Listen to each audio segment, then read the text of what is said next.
Okay, people who made it to the video. Right. Something's happened, Holt said quietly, signaling for his two companions to rein in their horses. The three riders had cantered the last half a kilometre to the gathering ground. Now, as they created a slight rise, the open space among the three lay just below them. A hundred meters away, small one-man tents scattered in ordered ranks, and the smoke of cooking fires scented the air. An archery range had been set up to one side of the open space, and several dozen horses, all small and shaggy ranger horses, were grazing close to the trees. Even from where they sat on their horses, they could make out an air of urgency and activity throughout the camp. In the center of the tent lines was a large pavilion, easily 4 meters by 4 meters, and with enough headroom for a tall man to stand. The sides were currently rolled up, and Will could see a group of green and grey clad men standing around a table, apparently deep in conversation. As they watched, one of the group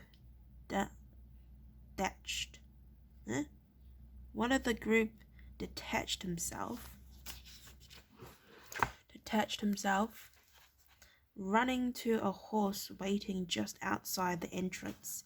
He mounted and spun the horse on its back legs, setting out through the camp at a gallop, heading for the narrow track through the trees at the far side. He had barely disappeared into the deep shadows under the trees when another rider appeared from the opposite direction, galloping through the lines and reining in outside the large tent. His horse had barely stopped before he swung down and headed in to join the group inside. "What is it?" Will asked, frowning. He realized that several of the small tents were being struck and rolled up by their owners. "Not sure," Holt replied. He gestured to the tent lines. "See if you can find us a decent campsite. I'll see what's going on," he urged Albert. We're gonna go with Albert forward, then turned and called back. Don't pitch the tents yet. From the looks of things, we may not be needing them." Then Albert hooves were drumming on the turf as he galloped towards the center of the camp. Will and Gillian found a campsite under a large tree, reasonably close to the central gathering area. Then, uncertain as to what they should do next, they sat on a log, waiting for Holt's return. As a senior ranger in the corps, Holt had access to the larger pavilion, which Gillian explained was the command tent. The corps commander, a ranger named Crowley, would meet with his staff there each day to organize activities and to collect and evaluate the reports and information that individual rangers brought to the gathering. Most of the tents near the two younger rangers were unoccupied, but there was a tiny gangly ranger outside one, pacing impatiently back and forth, looking every bit as confused as Gillian and Will. Seeing them on the log, he moved over to join them. "Any news?" he said impatiently, and his face fell when Gillian answered. "We were just about to ask you the same question." He held out his hand in greeting. It's Merrin, isn't it? He said, and they shook hands. That's right, and you're Gillian, if I remember correctly. Gillian introduced Will, and the newcomer, who appeared to be in his early 30s, looked at him speculatively. So you're Holt's new apprentice, he said. We wondered what you'd be like. I was going to be one of your assessors, you know. Going to be? Gillian asked quickly, and Mirren looked at him. Yes, I doubt we'll continue with the gathering now. He hesitated, then added, You mean you haven't heard? The two newcomers shook their heads. Morgarth is up to something again, he said quickly, and Will felt a shiver of fear up his spine at the mention of that evil man. What's happened? Gillian asked, his eyes narrowing. Merrin shook his head, stirring the dirt in front of him with the toe of his boot in a frustrated gesture. There's no clear news so far, only garbled reports, but it looks as if a force of Wargals broke out of 3 steps past some days ago. They overran the sentries there and headed north. Was Mortag with them? Gillian asked. Will remained wide-eyed and silent. He couldn't bring himself to ask any questions, couldn't bring himself to actually mention Mortag's name. Mirren shrugged in reply. We don't know. Don't think so as this at this stage, but Crowley has been sending scouts out for the past 2 days.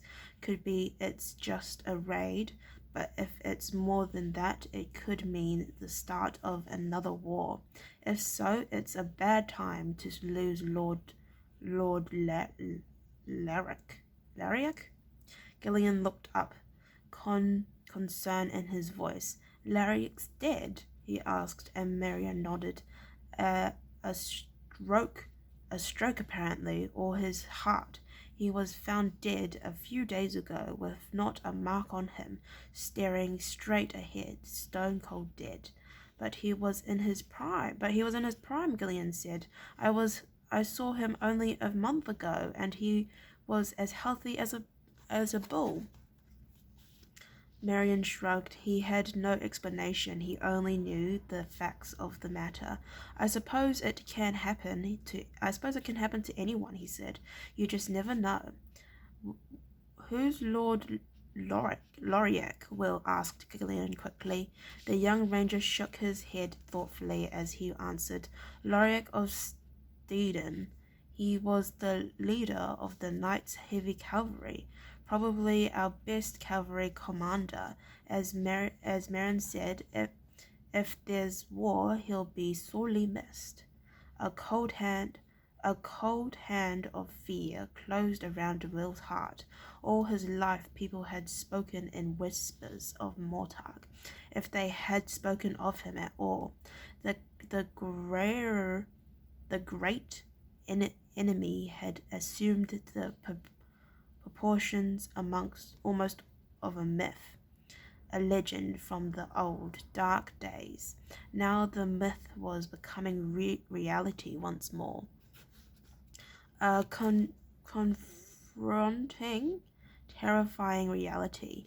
He looked at Gillian for reassurance, but the young ranger's handsome face showed nothing but doubt and concern for the future.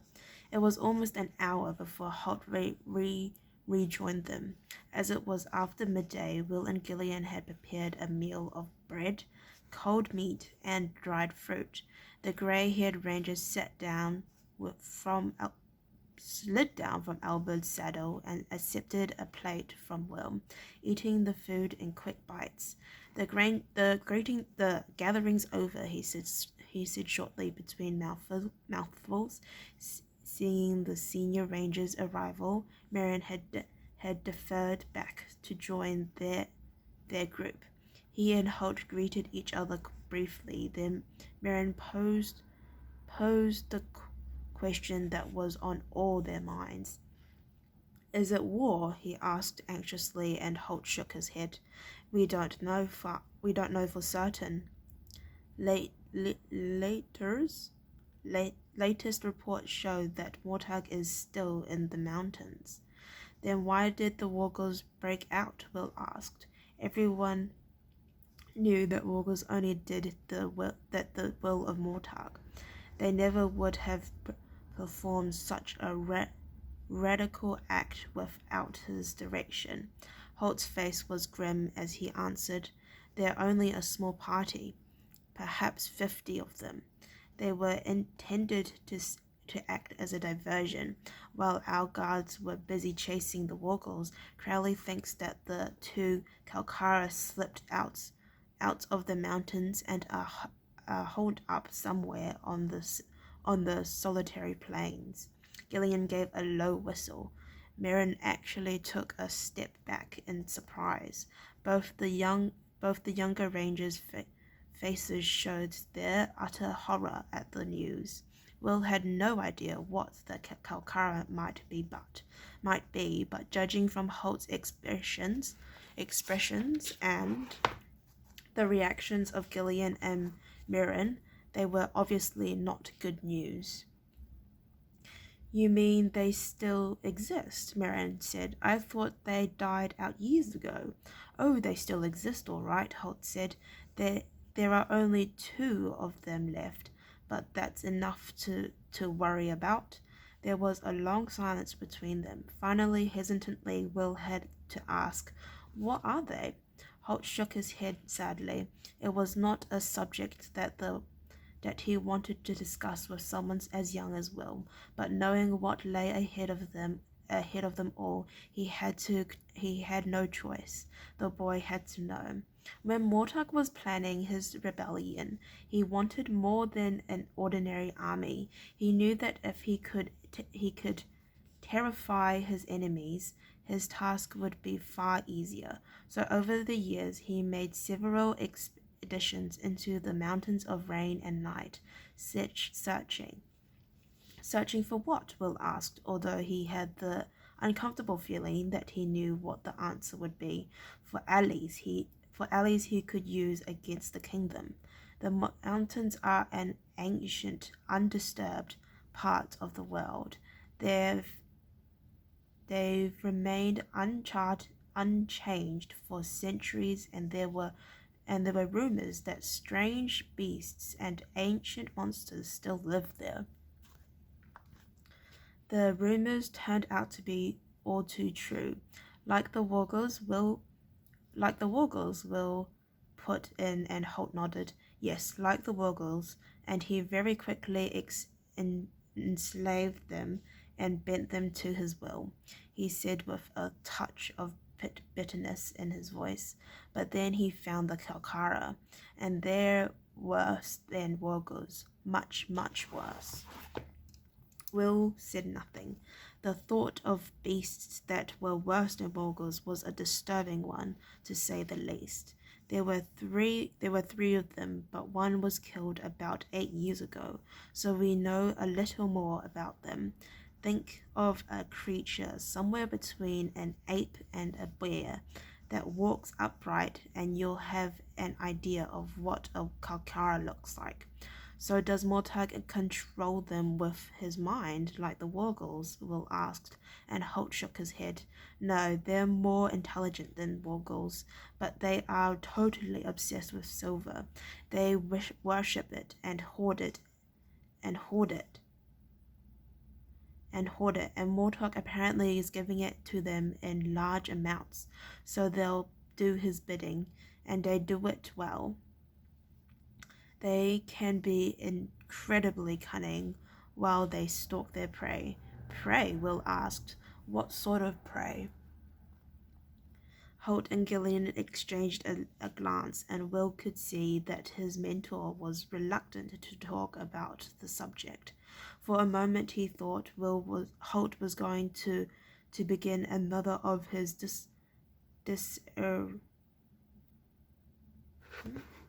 dissertation on Will's endless questions, but then he realized this was a far more serious matter than idle curiosity. As the grizzly ranger replied quickly, the Kalkara are assassins.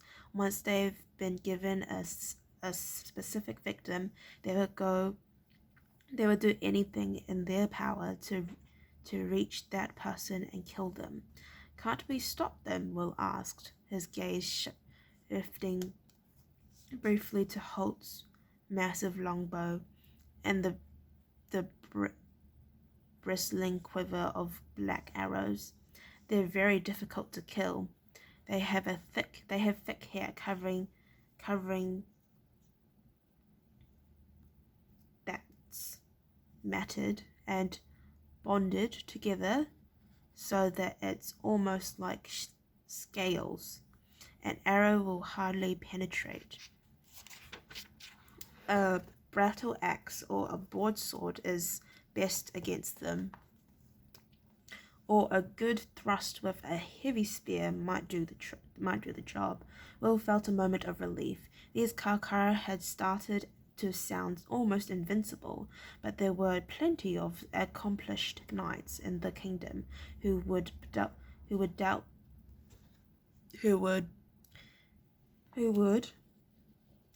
be able to account for them. So was it a knight who killed the one 8 years ago? He asked. Holt shook his head. Not a knight, 3. It took 3 fully armed knights to kill it, and only one of them survived the battle. What's more, he was crippled for life, Holt finished grimly. 3 men, all of them knights, Will said incredulously. But how? Gillian interrupted him before he could finish. The problem is, if you get close enough to use a sword or spear, the Kalkara can usually stop you before you have a chance. As he spoke, his fingers drummed lightly on the hilt of the sword that he wore at his waist. How does it stop you? Will asked. The momentary feeling of relief instantly disappeared by Gillian's words. This time it was Marion who answered. His eyes. The gangly ranger said. If you look into his eyes, you are frozen helpless, the way a snake freezes a bird with its gaze before it kills it. Will looked from one to the other of the three men, uncomprehending. What Mirren was saying seemed too far-fetched to be true, yet Holt wasn't contradicting him. Freeze you? How can it do that? Are you talking about a magic here? Holt shrugged. Mirren looked away uncomfortably. None of them liked discussing this subject. Some people call it magic, Holt finally said. I think it's more like a form of hypnotism. Either way, Mirren is right. If a Kalkara can make you look into his eyes, you become paralyzed by sheer terror, unable to do anything to save yourself. Will glanced around anxiously, as if expecting any moment to see an ape bear creature charging out of the silent trees. He could feel panic growing in his chest. Somehow he had come to think of Holt as invincible, yet here he was, seeming to admit that there was no defense against these vile monsters. Oh, there you go. Against these vile monsters. And I've lost where I've gone. Oh, here. Isn't there anything you can do? He asked in a hopeless voice. Holt shrugged. Legend had it that they are particularly vulnerable to fire. Problem is, as before, getting close enough to do any damage. Carrying a naked flame makes it a little difficult to stalk a Kalkara. They intend to hunt at night, and they can see you coming. Will found it difficult to believe what he was hearing. Holt seemed so matter-of-fact about it all, and Gillian and Merrin were obviously disturbed by his news. There was an awkward silence, which Gillian broke by asking, "What makes Crowley think that Mortag is using them?" Holt hesitated. He'd been told Crowley's thoughts in previous council. Then he shrugged. They'd all need to know about it sooner or later, and they were all members of the Ranger Corps, even Will. He's already used them twice in the past year to kill Lord Northland and Lord Lyric. The three younger men all exchanged puzzled glances. So he went on. Northland, Nordholt, that's what we're going to say. Nordholt was thought to be killed by a bear, remember? Will nodded slowly. He remembered now. On his first day as Holt's apprentice, the ranger had received news of the Supreme Commander's death. I thought at the time that Northland was too skilled a hunter to be killed that way. Crowley evidently agrees. But what about Lariak? Everyone said it was a stroke. It was Marion who asked this question. Holt glanced at him quickly, then answered, You'd heard that, had you? Well, his physician was most surprised, said he'd never seen a healthier man. On the other hand, he paused, and Gillian finished the thought. It could have been the work of the Kalkara, Holt nodded. Exactly. We don't know the full effects of the freezing stare they've developed, maintained over a long enough time. The terror could well be enough to stop a man's heart, and there were vague reports that a large, dark animal was seen in the area. Again, silence settled over the small group under the trees. Around them, rangers bustled to and fro, striking camp and saddling their horses. Holt finally roused them all from their thoughts. We'd best be moving. Morin, you'll need to return to your fief. Crowley wants the army alerted and mobilized. Orders will be distributed in a few minutes. Merrin nodded and turned away towards his campsite. He paused and turned back. Something in Holt's voice, the way he had said, "You'll need to return to your fief," had made him think. What about you three?" he said. "Where are you going?" Even before Holt answered, Will knew what he was going to say, but that didn't make it any less terrifying or blood-chilling.